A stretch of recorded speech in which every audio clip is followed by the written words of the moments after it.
നമ്മൾ ഇംഗ്ലീഷിൻ്റെ ഫസ്റ്റ് യൂണിറ്റിലെ ലാസ്റ്റ് ചാപ്റ്ററാണ് ഇന്ന് ഡിസ്കസ് ചെയ്യാൻ പോകുന്നത്. What is the name of this unit? It is the glimpses of green. When I began itself, we discussed about it, right? All the chapters in this unit is discussing about the relationship between man and nature. In the first two chapters, we learned the relationship between man and nature through two short stories, and today we are going to discuss a very beautiful poem by William Wordsworth. The name of the poem is Lines Written in Early Spring. William Wordsworth എന്നുള്ള കവിനെ കുറിച്ചിട്ട് എല്ലാവരും കേട്ടിട്ടുണ്ടാവും അല്ലേ? He is one of the major English romantic poet. Romantic poet എന്ന് പറഞ്ഞാൽ എന്താ?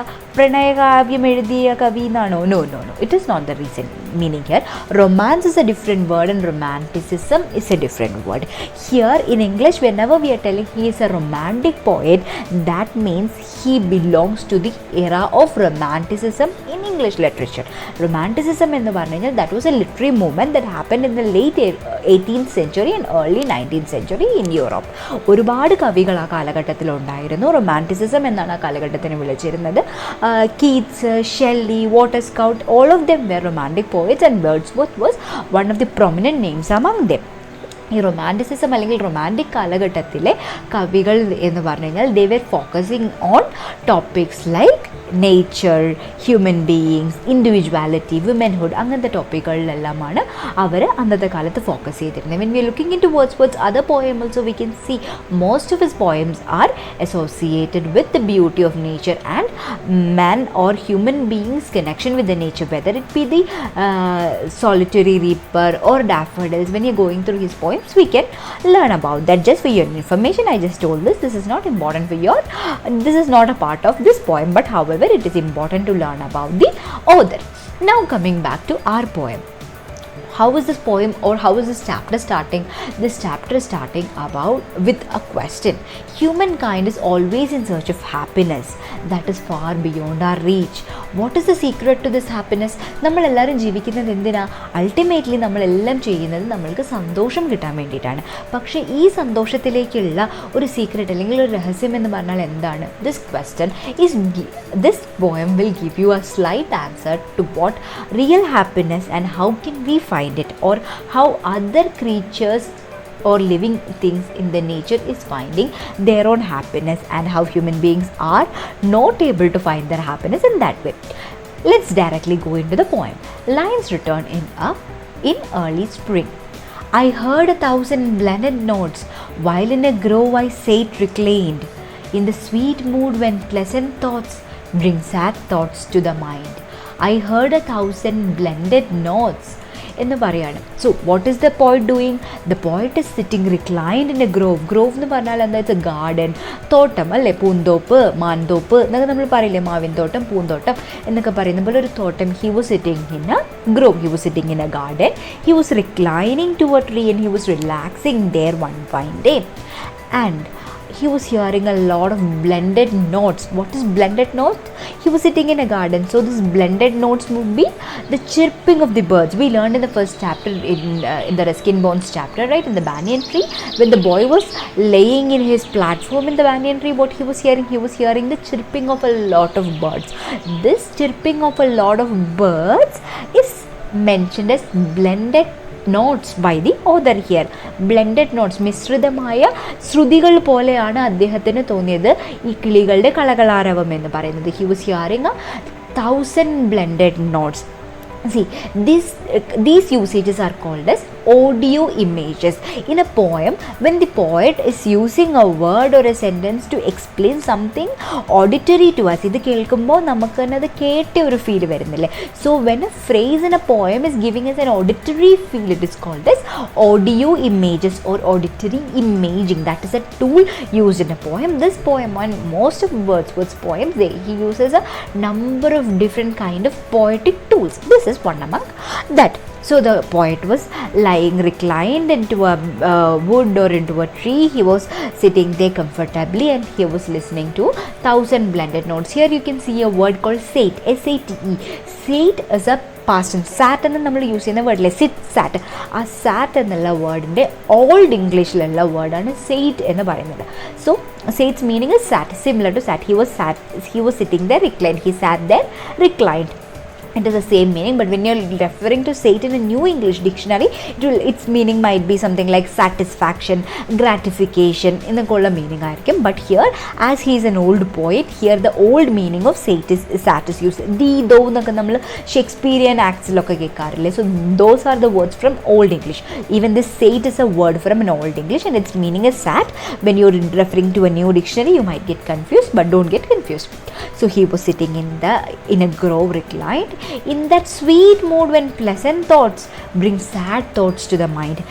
This was a very sweet mood. He was having a very happy mood, but amidst of this pleasant mood, he was getting sad thoughts also. So he was having a mixed feeling. Why was he having a mixed feeling? We'll see to the rest of the poem. To her fair works did nature link the human soul that through me ran, and much it grieved my heart to think what man has made of man. To the fair works of the nature, due to the fair and the innocent work of nature, the soul that is running through me is linked to the nature. It might be a fair work from the nature that my soul, the human soul that is running through me, is linked to nature. Maybe because it is linked to nature, my heart is grieving. My heart is grieving on the reason, on thinking what man has did to man. പ്രകൃതിയുടെ ഒരു നിഷ്കളങ്ക ഭാവമാവാം, അല്ലെങ്കിൽ പ്രകൃതിയുടെ ഒരു നീതിയാകാം. It might be a nature's deed, a fair deed of the nature. പ്രകൃതിയുടെ ഒരു സാത്വികമായ നീതിയാകാം. എൻ്റെ ആത്മാവ് പ്രകൃതിയിലേക്ക് അലിഞ്ഞു ചേർക്കപ്പെട്ടിരിക്കുന്നു. My soul is link to the nature. എൻ്റെ ആത്മാവ് പ്രകൃതിയിലേക്ക് അലിഞ്ഞു ചേർക്കപ്പെട്ടിരുന്നതിനാലാകാം, കണക്റ്റഡ് ആയതിനാലാകാം മനുഷ്യനോട് എന്താണ് ചെയ്തു കൂട്ടുന്നത് എന്നുള്ളത് ആലോചിച്ച് എൻ്റെ ഹൃദയം വിങ്ങുകയാണ് എന്നാണ് കവി പറയുന്നത്. So when he was sitting in a pleasant mood, he was having pleasure thoughts, along with there was a grief coming into his heart. And what was that grief about? His grief was about the thought that what man is doing to man. മനുഷ്യനോട് എന്തെല്ലാം ക്രൂരതകളാണ് ചെയ്യുന്നത് എന്നുള്ളത് ഓർത്തിട്ടാണ്. പ്രകൃതിയിൽ ബാക്കി എല്ലാ ജീവജാലങ്ങളും വളരെ ഹാർമണിയിലും വളരെ പ്ലഷറിലും ജീവിക്കുന്ന ഒരു സമയത്ത് how selfish is man, and what is he doing to himself, what is he doing to the mother nature, and in a way what is he doing to himself.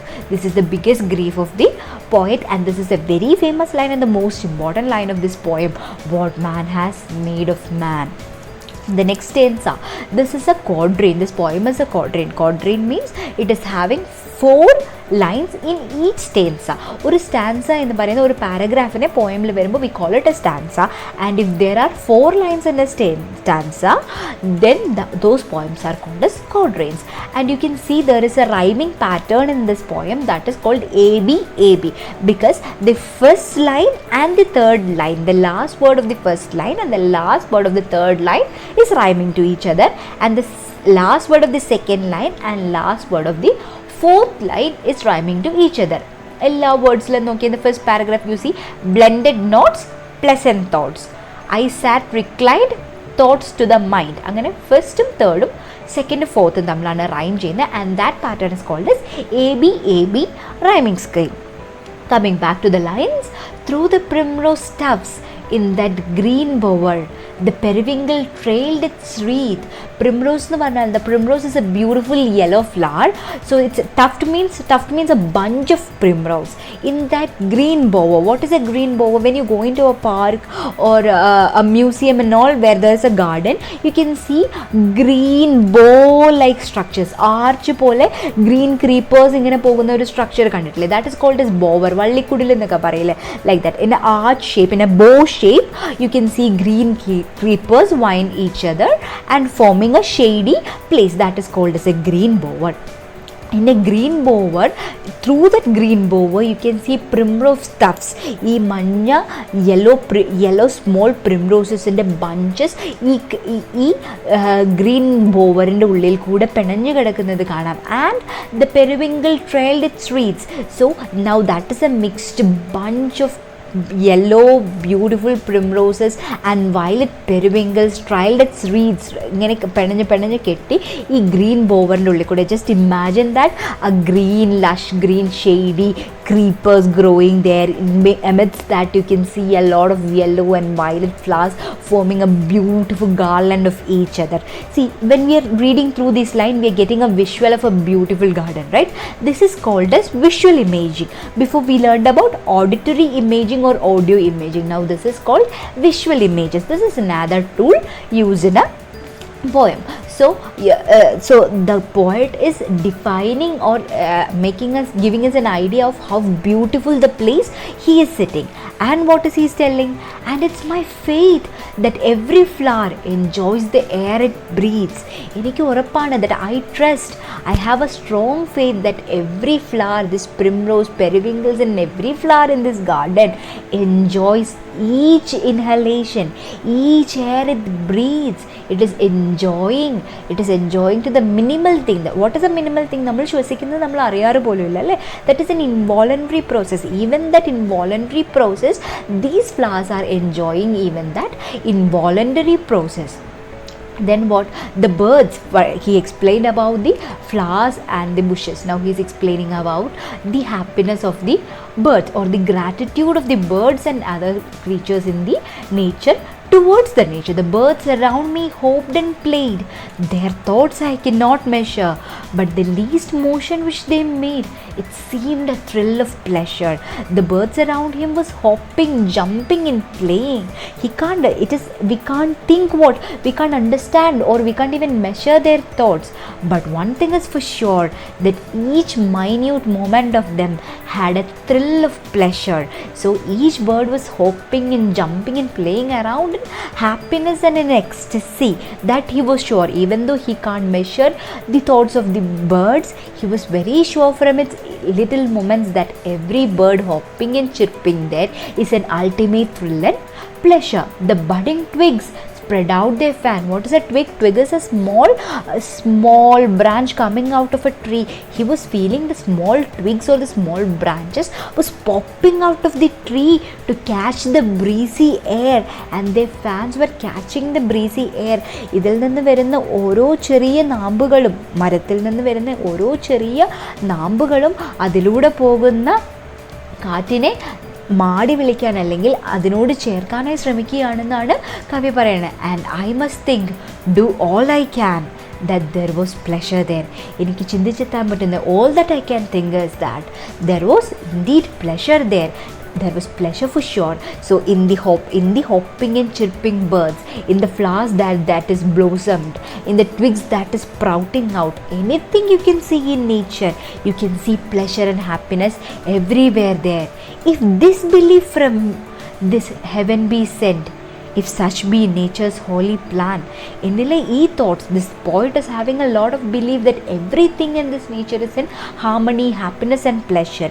If this thought comes to my mind as a decision of God, or if it is coming directly from heaven to me, or if it is a nature's plan, that these thoughts are budding in my mind, എൻ്റെ മനസ്സിൽ ഈ ചിന്തകളെല്ലാം വരുന്നത് പ്രകൃതിയുടെ തീരുമാനമാണെങ്കിൽ, അല്ലെങ്കിൽ സ്വർഗത്തിൽ നിന്ന് വരുന്ന ഒരു തീരുമാനമാണെങ്കിൽ, have I not reason to lament? എനിക്ക് ഒന്ന് വിലപിക്കാനുള്ള അവകാശമില്ലേ? Don't I have the reason to lament? Lament means what? An intense sorrow, intense grief.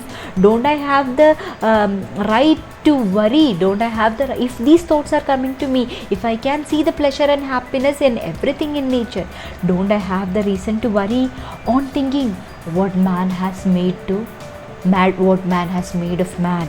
When everything in nature lives in harmony, what man is doing? നമ്മളൊരു പാട്ട് കേട്ടിട്ടില്ലേ, ഇനി വരുന്നൊരു തലമുറയ്ക്ക് ഇവിടെ വാസം യോഗ്യമോ?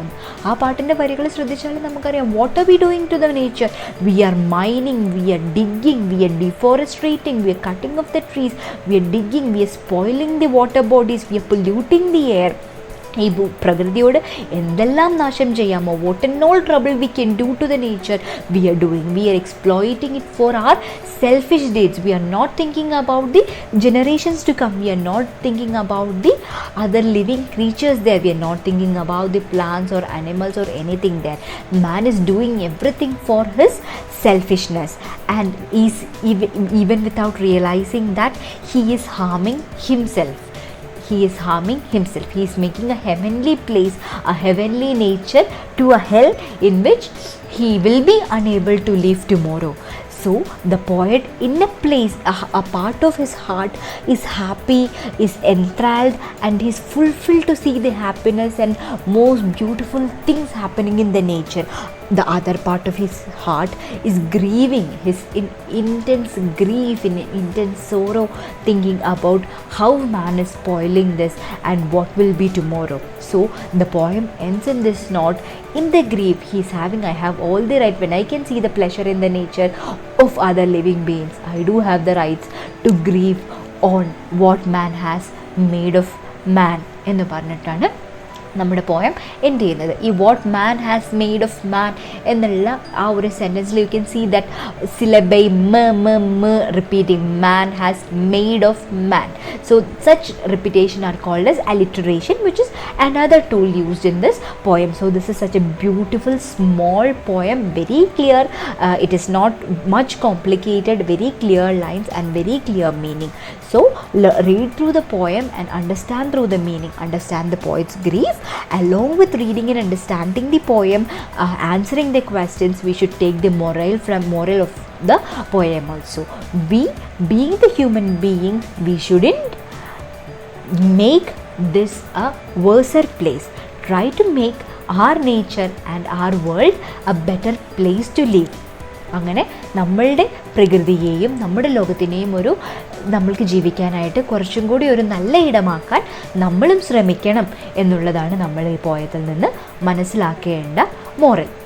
അപ്പോൾ അതെല്ലാം മനസ്സിലാക്കി പോയം നന്നായി ആവർത്തിച്ച് വായിച്ച് അതിൻ്റെ അർത്ഥവും മനസ്സിലാക്കി, അറിയാത്ത വാക്കുകളുണ്ടെങ്കിൽ അത് നോട്ട് ചെയ്ത് വെക്കുക. And if any portion when you are going through, you are having a doubt, it's a very clear poem. Even if you are having any doubt or a clarity, if you want more clarity in any part of the poem, keep a note of that. We'll discuss it in the coming classes or a live session. Until then, എല്ലാവരും പഠിച്ച് മിടുക്കരായിട്ടിരിക്കുക. Thank you.